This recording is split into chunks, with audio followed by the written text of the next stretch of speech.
Yan kamaster, titisting natin mga kamaster. Testing natin itong ating bagong pangati. Dito lang tayo. Mailap-ilap lang siya pag nalapitan, pero natilaok na siya. Pwede na siya ikasa. Ayan.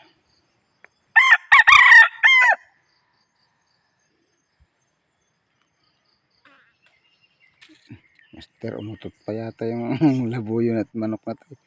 Mistiso to. Purmang matilaok naman talaga.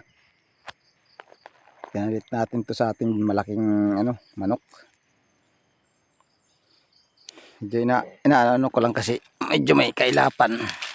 Pero hindi na siguro. Oh. Ganda ng tilaok ko, master, di ba? Very good. Very good yan mga master.